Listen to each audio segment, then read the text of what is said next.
Welcome back, everyone, to another episode of Sporting Max. For today, we're joined by former Illawarra Hawks head coach and Australian Opals head coach. He's currently the head coach of the NBL 1 team, Ballarat Miners. Brendan Joyce, welcome to the podcast. Brendan, it's amazing to have you on. How you going at the moment?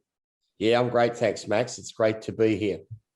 It's great to have you on, Brendan. So I'd like to start off with sort of growing up and what was that experience in your childhood like for you?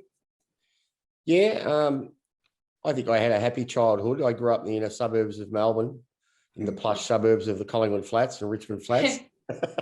And then we moved out to Broadmeadows West. I went to school firstly at St. John's, East Melbourne, and then primary school, and then St. Dominic's. It's quite famous for some other people that went there, such as Eddie Maguire.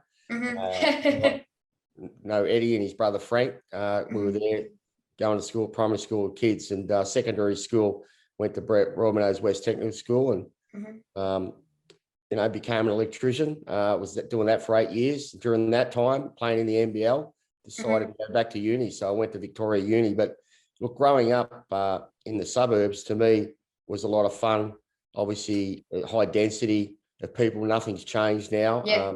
As we know, those areas have a lot of immigrants, as they did back then. When I was growing up as a kid, there was a lot of Italians and Greeks, and and it seems like anybody who's new to Australia has to come through that area. But I had a family.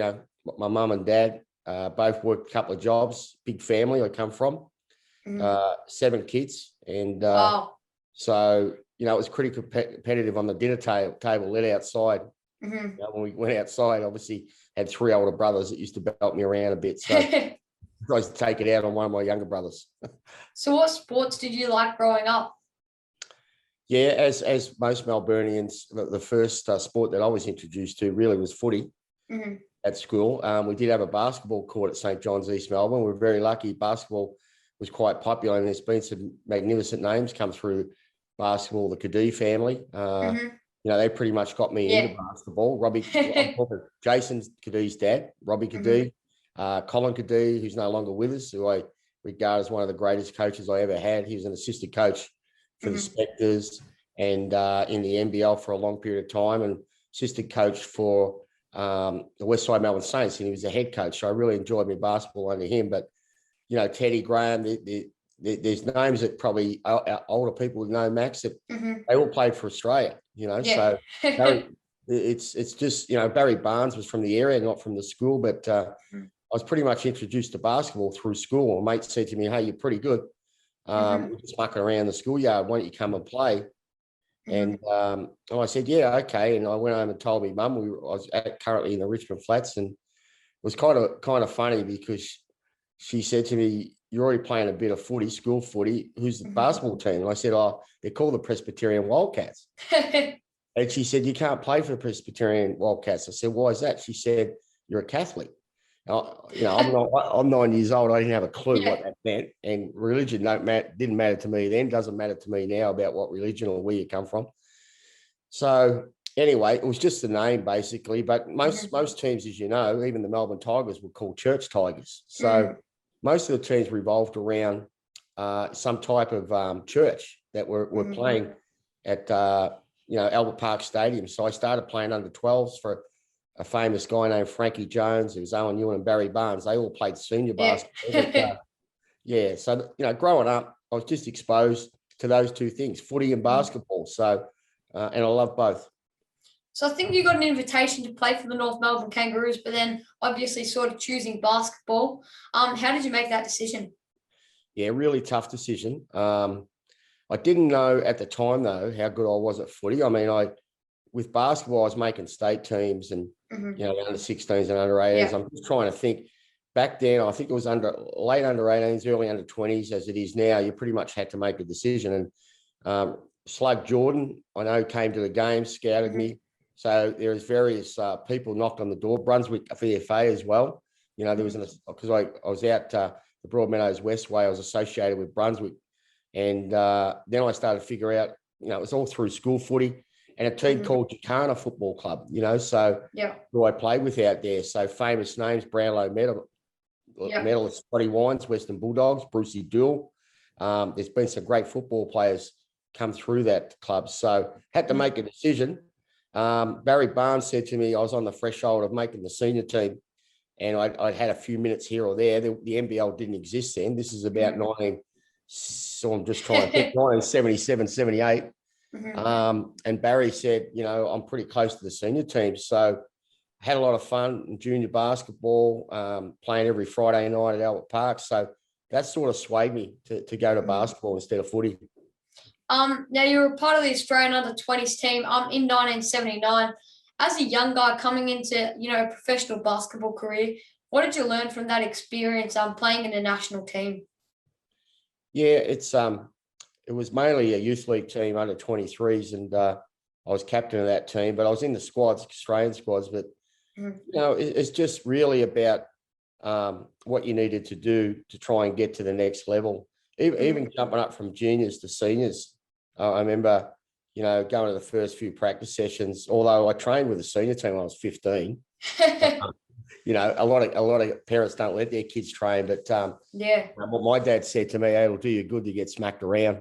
That was the attitude of parents back then, helping you grow up quick. They weren't as protective and respect, and they felt that if you was exposed to it early, it'd help you mentally and physically. So, these days we keep an open mind, but the experience was just more about, trying to make the jump in respect to what it was from just even the NBL to the Australian national team. It just more professional environment, even though it wasn't fully professional back then. The level of standard was high as it is today. Like, people don't like to hear this, but the Olympics, you'll just see it as players that star in the NBL might not hardly play a minute. Yeah, exactly. Chris Golding in the Olympics, you see him now. He dominates the NBL for Melbourne United, but then he goes to play for the Boomers and he's not barely getting a minute. Yeah, so it's another 2 or 3 levels, but Chris can be still proud, and I'm sure he is, about making that team. So it's just a whole different level of athleticism, size, even involved with the national team. One of the things that stood out, which you're probably going to ask me, I'm probably jumping ahead, Max, but the different things that stand out is the athleticism and the length of the players. So joining the Nunawading Spectres in the NBL, how did that opportunity arise for you? Yeah, coming through the junior program, I said we call it Presbyterian Wildcats, but along the way, we joined a couple of teams. We were called the Bulleen Spectres for a little while. We changed their names, thinking we were going to have a stadium, and then we joined Nunawading, I think, when I was about under 16. So, so pretty much been a Spectre my whole life in regard to juniors, and it was just, I guess part of the pathway when I played under 20s for the Spectres under Barry Barnes. It was just part of the pathway to transfer across to the senior team. We used to have 2 teams. I don't know if the boys have talked to this, Nigel and Andrew, but before the NBL, there was the Victoria Basketball Association. That was the main league, or the VBA. Yep. And this, 3 teams had 2 teams. There was the St Kilda Saints, and I'm just trying to think of the name of their other team. I think it was Altona or something like that. And the other Melbourne Tigers had 2 teams. They were called Auburn and Melbourne Tigers. So we had 2 teams. We were called Nunawading Spectres and Box Hill, and we were all in Division 1 because our depth and our kids and the amount of players we had. We were able to have 2 teams in First Division. So a lot of us got a good grounding. Like I was playing for in the VBA senior basketball at 16, playing for Box Hill, and Andrew Gaze was the same. All of us came up through those second teams, so to speak, but we played Division 1 against the best players. It was just an amazing experience to be able to be given that pathway. So by the time we were 18 or 19, we were ready to play in the number 1 team. So the 1981 Nbl Grand Final, you guys just couldn't get it done in the end. Can you elaborate on this game or your memories and the experience of getting to that grand final, but you just can't get there to get the championship? Yeah, it's one of the, you just never forget losing a grand final. I guess the same as winning one, but everyone remembers who won. Yeah. And, the experience getting there was tough. Like back then, it was a Final 4. We had to play in Adelaide. And I remember the Brisbane Bullets, they played the Launceston Casino City on the Friday night. And this was all in South Australia, in Adelaide at the old Apollo Stadium. And the Spectres, we had to play the West Adelaide Bearcats on the Saturday night. Now, obviously, Launceston Casino City, I think they had 5 Americans back then. You have more imports. They beat the Brisbane Bullets. Now, they played on the Friday night, and we played West Adelaide Bearcats on the Saturday. The grand final was on a Sunday. So, obviously, the obvious advantage here is the Launceston Casino City had a day's break. And we had to front up, I think it was 12 o'clock. It was very rare that basketball was on TV, and we were on live on ACTV, I think it was back then. So the family and all that was all keen to watch it. But I got memories of the semi-final. I remember we led most of the game. And, I was quite young still. What was it, 1981? So I was 21, and I was starting when I look back, we had a pretty young group. So we did well. But I remember bringing the ball. I remember West Adelaide hitting the front, I think, with about a minute to go. We led the whole game. And anyone that knows Apollo Stadium in Adelaide, it's no different. The Adelaide supporters are fanatical. They're crazy. I remember just as the ball was thrown in my ears, it was like they popped. and I'm just saying to myself, just get the ball up, get us into offense. And we took the lead again, and they ended up fouling, won by a few points. We got to the grand final. Half time was about a point the difference against Launceston Casino City, but we had no legs. They ran over the top of us. The other thing that I really believe, a guy named Bill Palmer, who's quite famous in basketball, he was the CEO of the NBL eventually. He was our import. He played against Kareem Abdul-Jabbar, believe it or not. He was brought out, came out to Australia through Canberra. He went to Stanford. He was a great basketball player, but a great basketball mind. We lost him 3-4 weeks before that final series finished. So our best player, he snapped his Achilles, and I'll never forget that. So we had to play the final series without him. So we're still very proud. We got to the grand final, but very disappointed we lost. There's a story behind this, which I shared with my team, the Illawarra Hawks or Wollongong Hawks, before our grand final 23 years later. I'll tell you, Max, after we lost the grand final, it was a pretty childish act by myself. Peter Stacker, not Ian Stacker, Peter Stacker, his brother, Alan Black, the three of us walked out of Apollo Stadium, and in disgust, because we were so disappointed with ourselves, threw our runner-up medals out the back, and somewhere out the back. It was very muddy. And I can tell you, and I told this story to my players, when you think about it, it was pretty silly to do, disrespectful. But we thought we were going to win it the next year or the year after. And with disappointment, we thought it wasn't good enough. So about 1987, I'm playing in the NBL. We're playing at the Clipsal Powerhouse now. I think it was called then, which is whatever it's called, the big stadium in Adelaide. I decided to jump in the car because I'd been to the NBL finals, but I hadn't been to a grand final, to go back and see if I could find my medal, stick it out of the ground. But that never happened again. I never played another NBL grand final. So, you brought up the grand final. So there's a memory after the grand final that I never get, but I do share that with teams I coach, that when they get that opportunity to win something, to try and make the most of it. Just on the Australian team, like we mentioned before, now you were a Boomer squad member in 1981, 82, and 88. What did you think you got most out of your time with the Boomers? Yeah, well, again, playing and training against the best players, it just raises your level. It raises your IQ as a basketball player. It's another level or two about, training every day with your team. Those camps were tremendous. Back then, there was no concern about loading, really. And if you're on the fringe, and I was a fringe player, so trying to make the teams, and I always got cut for World Championships and Olympics. So I was cut, so I know what it feels like to be cut. But it just helped you develop, raise your standard of the game, and you got to know guys on other teams, which was good, which helped you recruit them for your team later on. They use the term brotherhood, and it started back then. You start developing camaraderie, even though they're playing with other teams, with other guys on teams, and I thought that was a pretty positive. But it's about raising the standard of your game to try and get to the next level.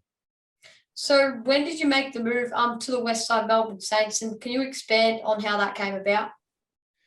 Yeah, well, Colin Cadee or Barry Barnes, he was fired from the Spectres, and a lot of us are pretty loyal as players, and our assistant coach was gone as well, as I mentioned, Colin Cadee. So with those guys gone, it sort of left a void. It was really difficult. You felt like, hey, back then we were pretty loyal to players or coaches, and I felt like I had to leave. If I look back now, I probably should have stayed. But it's just something that you do at the time. You're thinking, trying to be loyal to people, and so that's what happened. And I think Colin, he became assistant coach of the Saints to Andy Blickers. So I moved with him, I guess, across to the West Side Melbourne Saints for a couple of years to play with them. Finishing off your career in Brisbane at the Bullets, what was that like? Yeah, no, that was fantastic.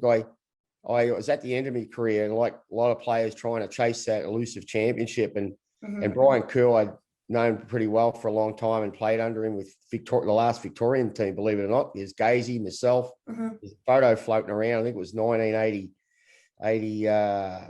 81 or 82. That was the last Victorian senior state team. So I got to know Brian. He got to know me. And obviously playing against him, his teams, he wanted to recruit me to the Bullets as, I guess, a piece to the puzzle. So what was different about then going up to play with Brisbane Bullets, they were playing in front of 15,000 people every week. We were playing at the Glass House. I think it was the maximum we could have is 5,000. And to be honest, Max, they offered me a 2-year deal, and I made probably more money in those 2 years than I did the other 11 years I played in the NBL. So I rarely got paid. Most of us had jobs most of the time, but it was just too good to knock back that opportunity. And really great experience. Again, it's not just about the basketball. To this day, I've got friendships because I did work in the community. I set up a schools program for the Bullets and a development program for kids. That was part of the contract back then. So I had a really enjoyable time with the Bullets. So what did you take out of your playing career that you could then develop into your sort of coaching career or coaching philosophies?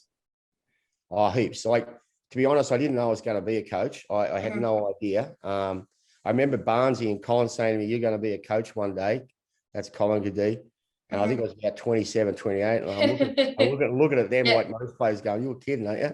Because I knew what my teammates were like. I knew what I was like. It's not, you've got to manage not just one person, you've got to manage 12 people usually on a team. So we all got different personalities. And, I was a real competitive personality. And I don't know if I'd want to coach myself. But I've seen many, obviously now coach plenty of competitive people. So you've got to have that drive to make it. But I took something from every coach, whether it be good or bad, about what to do, not what to do. And you talked about the national program. I was exposed to guys like Lindsay Gaze as a young kid, who was a guru back then. And another great coach was Adrian Hurley. I thought Adrian was ahead of his time in some respects. So no surprise he had great success. Being exposed to those guys, not from a club point of view, from a national point of view, you just take bits and pieces of everything, your upbringing, your family values. It all contributes, I think, to what your philosophy is or what philosophy you develop as a coach. But certainly I got a lot out of playing under those coaches and your teammates with your players, the import you play with.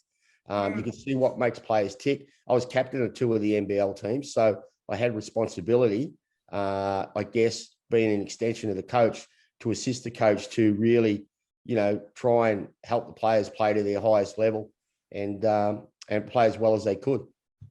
So you're captaining. When you're captaining a team, what's that like to be sort of one of the main guys in the team? Yeah, I as a player, obviously I took it very serious and try to do it with pride. When I look back, I made mistakes like most people. I was I keep saying I was very competitive, and I know your association with a lot of the Tigers guys, they would tell you that. And probably at times I had white line fever. So I think at times I probably demanded more of my teammates, probably the wrong way going about it. And, that improved, but I think initially, I think I was probably, it was probably that age, what we came through as well. The coaches were very demanding of us. Whatever the coach said, we would do, we realistically, without question, unless we thought it was absolutely crazy. But it was about respecting the coach. And these days, so pretty much if you was asked to run through a wall, you do it. These days, everybody asks what's in the wall and what's on the other side of it. But, things have changed. So beginning your coaching career at the Wollongong Hawks, how did you get that position? Yeah, well, I think I really obtained it back where I am home now at Ballarat. I coached Ballarat for 3 years, coming out of playing, finishing playing with the Bullets. Had a year playing in the local league up there, and then Ballarat approached us about interviewing for the job, and I got it. And the Hawks job really came about the success I had with the Ballarat Miners. Back then, it was called the CBA, on NBL 1, and we won 2 championships out of 3. So I actually had a choice, Max, pretty much of the Gold Coast Rollers or Geelong Supercats or Illawarra Hawks. So had discussions I had discussions with all of them. And so drove up to Illawarra, believe it or not, in the car, was interviewed by the board, and quite naive, obviously, as a young coach, didn't ask a lot of questions. I should have asked them how much they spent on players, which wasn't much. But I was just eager to coach in the NBL, but I had a wife, and at that point in time, I'm just trying to think how many kids we had.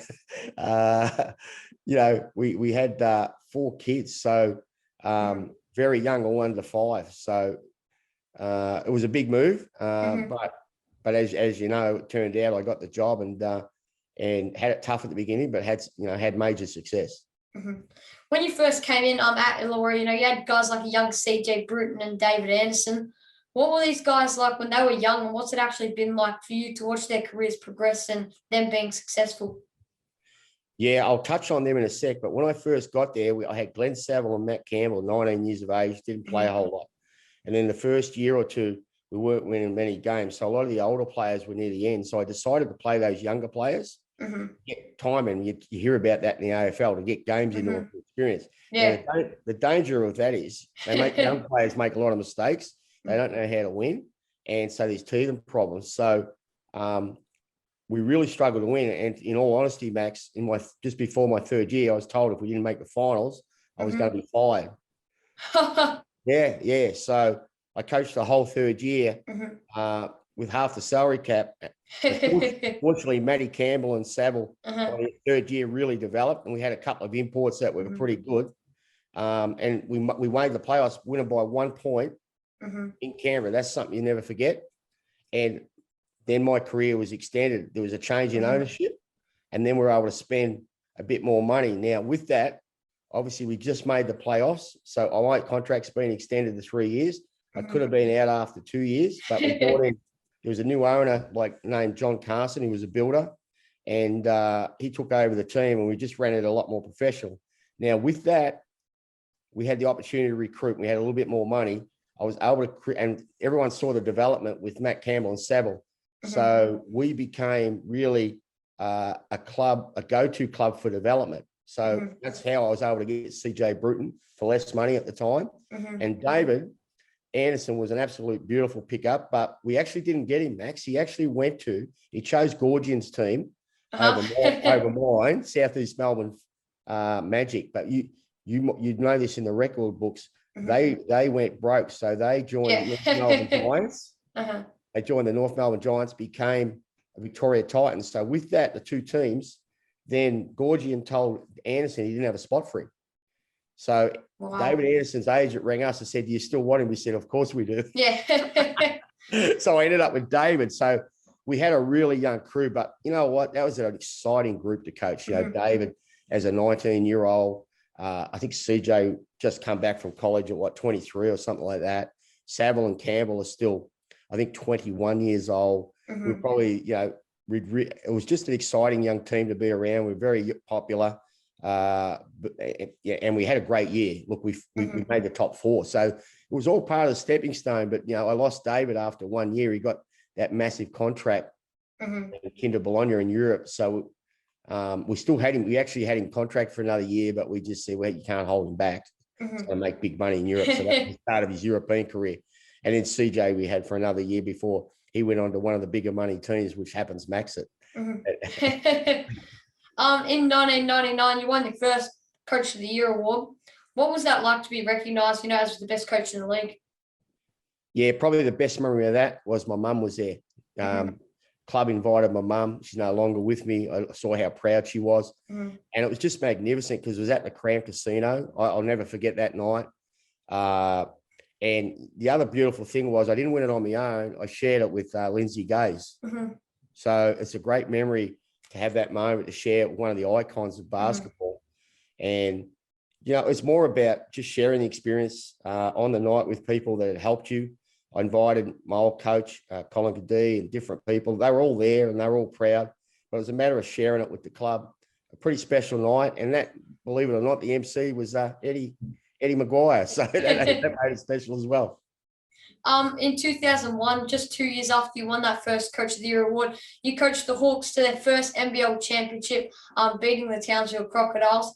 Can you take me through that season from your point of view and winning that hard-earned championship? Yeah, it's we started out, our goal was always to get to the playoffs, and we assess our goals along the way. And it was probably halfway through we thought, you know what, we could go close here because we were beating good teams. And it's and the other thing is too, we were winning close games. I can't recall the exact number, but we may have won 11 or 12 games by less than 6 points. I can't remember. Maybe it's less than that, but I do know we won 11 or 12 games on the road. Our away record was better than our home record. And I think it was 12 out of 14 on the road and 9 out of 14 at home. But I always said to the guys, one of the things that players had or was with the Illawarra Hawks or Wollongong Hawks we were called, I thought the mindset we had to change was the ability to win on the road. They had a reputation for winning at home with their crowd, but they couldn't win on the road. And I said, if we can beat teams like Adelaide and Perth, then you can win a championship. And at that time, Townsville was tough. And so my recollection during the season, we beat all three of those teams on their home court during the venue during the regular season. And so by the time we got to the finals, the last game we had a hiccup. We had some injuries. We were second on the ladder. We lost to Townsville. And they celebrated pretty heavily. And we could hear them, and they were ordering beers. And I actually utilised that as motivation for when we had to play them again. So celebrating in our stadium with the last regular season game. So I think that meant they moved to second or first and home court advantage, but we finished fourth. So then we had to go through Perth Wildcats. We had to go through Adelaide and then win it in Townsville to get it done. But the regular season for me was just, we could have been called the Cardiac Kids. I know that name was given to the Sydney Kings. But we were great executing down the stretch in close games, and that's what stands out the most. And winning not 12 out of 14 road games is massive. So what's that like when you get those championship moments, and as a coach, when you finally get to hold up that trophy? Yeah, it's I'm just reflecting back on what we spoke about earlier when you asked me about the 1981 championship as a player. We lost game 2 to Townsville by a big margin. I think it was 18 points on their home floor. Crowd's going crazy. You've got to go back there at 4:00 in the afternoon. Psychologically, there's a lot of doubt comes into the players' minds, and just the crowd, is going to be even tougher to play against the next day, not just the team. So I was thinking about how we get them up. And when we got back to the hotel, I knew a lot of the players were arguing, blaming each other, different things. It does happen, having cracks at each other. So that night we had a video, and then a couple of them actually started on each other, having cracks at each other about what happened. I said, so I had to really jump in and put an end to it and just do some straight talking about the opportunity that was at stake. So I talked to them about how, it's the Wollongong Hawks or the Illawarra Hawks had never won a championship. It was 23 years, but I talked to them about my situation when I was a player, how I thought I was going to win multiple championships with a talented team. We never did. And I'd been waiting 23 years, or since 1981, my own 20 years to get another crack at it. So, it sort of drives you as a coach still to win that championship if you didn't win it as a player. And I talked to them about the opportunity within itself and what we need to focus on. I also asked them, I wrote them all a note telling them how good they were, about what they'd achieved during the year, to try and get them to think positive.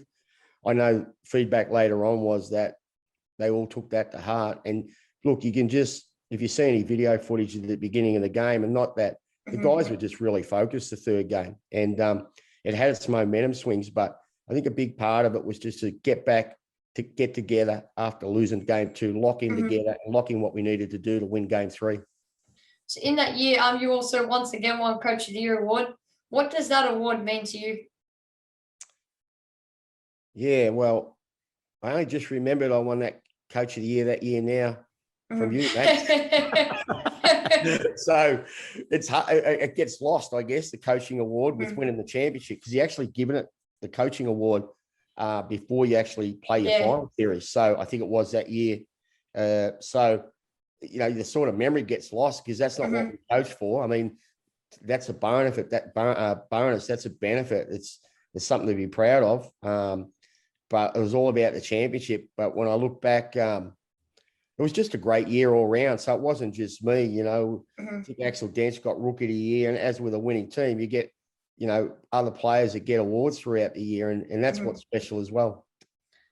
Throughout your career, you've had various events where you've been with the Australian Boomers as assistant coach. 2004 in Athens, 08 in Beijing, 06 FIBA World Championships, helping lead Australia to a Commonwealth Games World gold medal in 2006 in Melbourne on home soil. What does representing your country? I know I've heard it from like Chris Anstey as a player, what it means to him to represent Australia.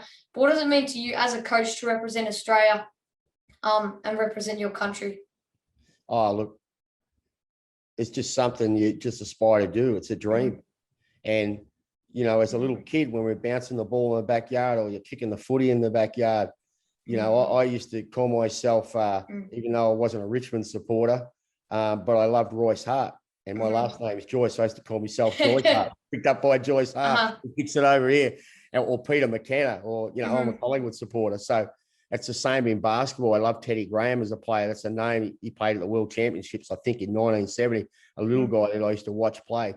So you want to emulate, obviously, players that play before you. Alan Black, I looked up to, a few years older than me in my club. And so you just want to represent your country. Now, if you know, I missed out on the major teams. So, and I became a coach. And it was kind of funny how I became the Australian coach. I'll share this with you. And obviously, I'm having a bit of success as a coach. And Phil Smythe loses, I think, to New Zealand. So somehow Brian, I don't know how he got appointed, but he ended up, Basketball Australia appointed him. I think it was 2001 or 2002, Brian Gorgian. And we were enemies as players because he was a Tigers player and I was a Spectre, so to speak. And, you know, games, I used to try and beat the crap out of it, which we did. We won the 1981 Grand Final, VBA Grand Final, the Spectres. We beat Brian's team, Al Westover, Ant Gazy. He was a young kid.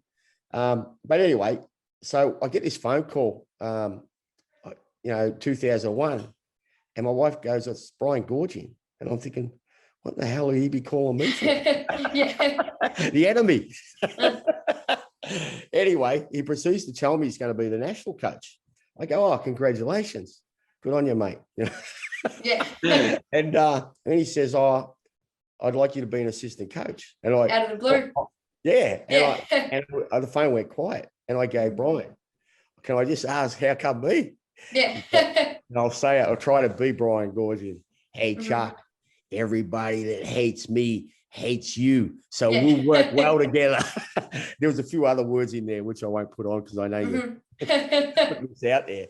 So obviously, that was the beginning. And so I was Brian assistant for about 8 years or 7 years, around about 8 years with the Boomers. So my loyalty was towards him and Australia.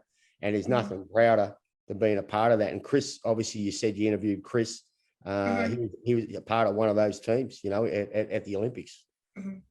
What was that gold medal experience like? In 2006 with the Boomers. Yeah, really special, really special. It's called the John Cain Arena now, and whatever the maximum was, there were no COVID rules back then. I think it was only supposed to be 11,000, probably 15,000 people in there, and we won that by a couple of points over New Zealand, led by Pero Cameron, who all-time great player I ended up coaching. So. Look, just an amazing experience. We didn't have some of our top players because, they were playing in Europe or the NBA. But guys like CJ Bruton, Jason Smith. I'm just trying to think, Tony Ronaldson, Sammy McKinnon, Brad Newley, Paul Rogers, still great players, amazing experience. And something I'm sure the boys and we never forget. And you know, that's why they're aspiring to get that elusive Olympic medal. In 2005, you were named as an NBL All-Star coach this year. Can you expand on this year for you and that experience? Yeah, we coaching the Hawks. We were having a great year. I can't remember whether we were second or first or third, and must have been second, I guess. And you know, they decided to have an All-Star game again. One of the most exciting things for me about that All-Star game, I was really looking forward to coaching D-Mac. Yeah. And he was Tigers. So with an All-Star game, it's not as it's not as serious. So it's more about trying to let the players enjoy it. But that's my memory of it. And I remember sitting down with D-Mac. I always loved to have a chat with a point guard, being a point guard myself, saying, "Oh, okay, mate. I know what you do well. What do you want us to run?" Because we're going to run it around you. And because you knew he was an unselfish player, one of the best passers in the game. Yeah. And you know, that was just more of a fun experience from a coaching point of view. From a playing point of view, when I was a part of the All-Star games in '88, I think in '89, we took it really serious, because the winner got paid. The winner got paid money, and we weren't getting paid a lot of money to play back then. So if you go back, and I didn't play many minutes in an All-Star game. I mean, I'm probably lucky to be there, but everyone took it really serious because you got paid money to win. I believe you were the inaugural coach for the Gold Coast Blaze for their first NBL season. How did that opportunity sort of arise or present itself? Yeah, no, they approached me about coaching the team, and I went up there and was interviewed. Obviously, I'd finished up with the Hawks, not the way I would have liked, but that happens in coaching. So they got on the phone and approached me. So then we had some talks and with the ownership group, and one of the owners was actually one of the owners left the Hawks, John Carson, the guy I spoke about before. So I was really comfortable knowing him, and you know, we'd had a lot of success at the Hawks for such a long time. That played a key role in going to, for me, coaching the Gold Coast. And again, you know, looking back now at that experience, obviously it was only the 2 years, but for us to get in the playoffs in our first year, was awesome, absolute awesome. You were then recognised in 2013 as the head coach of the Australian Opals, the women's national team, leading them to a bronze medal at the World Championships and coaching at the Olympics with the Opals. Can you expand on that venture and opportunity? Yeah, it's that's sort of another one that sort of came out of the blue and unexpected. You know, the Opals had a coaching change, and you know, the door opened. They said they wanted to go through a pretty in-depth process, and they wanted to open the door to anybody, whether you coach male or female. What people didn't know, I'd actually coached a lot of female teams, even though I was getting recognition of coaching senior men's teams because I've got three daughters. I had to coach them and their friends' teams. So, but I coached some other women's teams in competition. So, but they wanted to open the door to try and obtain the best coach. I can tell you this: the interview process for that they had for the Opals back then was probably one of the most in-depth interview processes I've ever been through. Yeah. So it was an interview with a panel of 6 people, some really, really qualified people. Luke Longley, I was just trying to think, Jan Sterling, you know, some people I didn't know, Stephen. But anyway, there's about 6 people. And then you got through the first, you also, part of that job was not only coaching the Opals, you had to lead the women's program at the Centre of Excellence, which was the AIS. So you had to manage that program. So it was a fairly big job, right? And my big thing was about aligning all the junior teams with the senior teams. So having the same style of play. So if I brought up an under-17s Australian player or an under-19s Australian player, they wouldn't feel anxious or anxiety. They'd slot straight in. But I also believed I had a philosophy of a strategy trying to beat the USA because they are the most powerful, right? Yeah. So the second interview was about developing culture within the team. And again, how you go about creating the right culture and getting a group of people to work together. Because, you know, there was a bit of separation with the girls. I mean, like every team, not everybody loves each other. So it was about how you're going to try and pull them in to get together. At that time, too, you could see there was going to be a lot of retirements with the Opals. So it was going to be a tough time. You know, though there was a generation of players been there for 10 years. They've been unbelievable competitors, but you knew throughout the process, there was going to be retirement. So how you were going to manage that was important, and how you were going to try and maintain the success of the Opals. because our Opals, I don't think get the credit they deserve, with consistently winning medals. There's a culture there of a legacy of success with some super players. Lauren Jackson only got 2 games, but such a competitor. Now, I've coached some men, most competitive men. Lauren Jackson's probably the most. I only got to coach her 2 games. If we had her at the Worlds, we might have won gold. If we had her at the Olympics, you might have done it there. But we lost Lauren during that period because of injury, for their age and things like that. But there were other players that retired. But that experience. So what happened was at the second interview, the third interview, it came down to myself and another guy, I believe, an American coach, and they decided to do a psychological evaluation.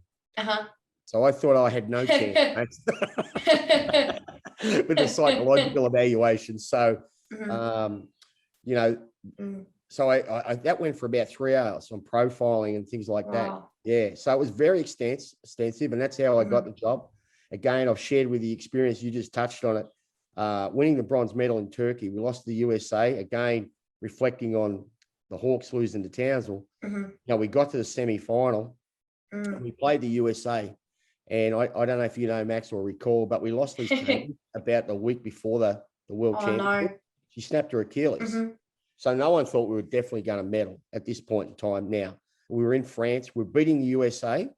We're up on the USA in a tournament game. I think we're up by 12. And she snapped her Achilles. Now, we ended up losing that game. And then we went to Italy for 3 or 4 days to regroup. We brought in Gabriel Richards, who certainly wasn't Lizzie, but she'd worked so hard, had success at Bendigo, was part of the Opal squads. So it was, for chemistry, she was awesome. But as we know now, people wouldn't have predicted it. But, we lost the USA by 12, I think it was, at the World Championships. But the girls were devastated, as we were winning along the way in the World Championships, the expectations rose. And we wanted to win gold. So the next day we had to play Turkey in Turkey. And we're there, that's 20,000 people, that's going to attend the game. And so as history, as we know now, the girls got up, we got into the change room. They were devastated after losing the US. It was tears.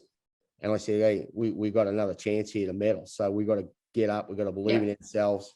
And we went through a process on how we're going to beat Turkey. And if you go and look at the first 5 minutes of that game, Max, it was 17-0. Our defense was unbelievable. We came out with that steely mindset, and we just jumped on Turkey, and we just kept the foot on the throat and won by 30 and won the bronze medal. That's one of my proudest moments as a coach, coaching those Opals, being a part of that, winning that bronze medal. You mentioned only having coaching Lauren Jackson for a couple of games. But what's it like to work with an Australian basketball and world basketball legend like Lauren Jackson? Yeah, well, those champion players like Lauren, they have a persona. They're different, like a Shane Hill. You have to be around them. You have to know them. They have so much self-belief and optimism in themselves. But then there's periods like anybody, they're human. And Lauren had some severe injuries after, I think it was London Olympics, and was having doubt about coming back. So I wanted her to come back because I knew if we had her healthy, she was going to do well for the style of play that I wanted, that big that could step out and shoot threes, post her up if she had a little smaller player. So she thought about giving it away. So I actually went to Albury to see her. And she hadn't been doing anything. She'd tell you herself she was down and out of shape. But she did something amazing. I said, look, I'm going to come back. You tell me, we want you. We want to get you back into the Opals uniform. So she goes, Chock, I'm not in great shape. I said, well, let's build on it. So I'd pop down to Albury once a week. And Max, she hadn't shot the ball, I think it had been a year and a half or something like that. Wow. So we went into this little stadium in Albury, no one around. And I do this drill, and I got it off Shane Hill. It's called it 7 and 9 drill. So I do it with students. So you go around 5 spots, you give you 2s and 3s, and you can't miss 2 in a row. If you miss 2 in a row, you got to go back. So you got to imagine there's no shooting machine here. There's just Lauren and I. So all I did, okay, Lauren, we're going to shoot. Okay, Chock. All I did was stand under the net and catch the ball. And she just went around. She had no trouble making those 7 and 9s. It was all over. And I'm like, oh, we've got to get her back playing. So we worked on, and as you know, we got her for the qualifiers 2013. There's a photo floating around. I'm proud to say she was the MVP. and we won the qualifiers to go to World. So we're all excited. But then she went to China and got injured in China and kept trying to come back. So I never got to coach her in those big major tournaments, but I did get to coach her at those 2 games. So just amazing athlete, intense, demanded, like most champions, demanded more of her teammates. Took the pressure off you as a coach because she would be demanding more from her players. You didn't have to do it, you know. Now playing and coaching in more than over 400 games, over your coaching and playing career, what's your best advice to anyone who wants to become a professional basketballer or coach and be successful like yourself? Never think you know it all. Always aspire to get better, even though you know I'm still coaching. From aspire to get better. Listen, don't take everything that everybody gives you, but you have to find what, you know, go to clinics, be around, you know, travel and try and visit other teams to practice. You know, I've got a lot of friends in the NBA, in not just the NBA, Europe, all the different styles of basketball, and try and apply what you think is going to help you be successful. Don't just, you know, grab something because somebody else is doing it. You actually has to have some purpose, and you have to be able to utilize your personnel. So the 2 things for me, probably 2 things. One is always want to aspire to get better. If you think you know it all, you're finished. And the second thing is obviously try and take what's going to help your players play to the best of their ability, because it's not about us, it's about them. It's about the players. Now coaching Ballarat Miners, currently head coach there. What's this season sort of so far been like for you and your time there? Yeah, we started off really tough. We had a lot of road trips early, so we lost a few games early, and I've got a very, very young group. So this is different in respect to no imports. We're all Australian because of the COVID rules, although most of the teams actually have got an import or 2 because they stay here. We haven't. But I've got a lot of young guys aspiring to get in the NBL, so I know what that's like, having coached guys like, with my experience in the past, Glenn Saville, Campbell, you know, CJ, as you mentioned, David, at a very young age. So what happens with younger players, it's a balancing act of trying to help them achieve what they want to achieve with what the team wants to achieve, because obviously they have their focus on where they want to go. So that was tough, but they're all starting to get it now. We've had some great results, and we're moving up the ladder again.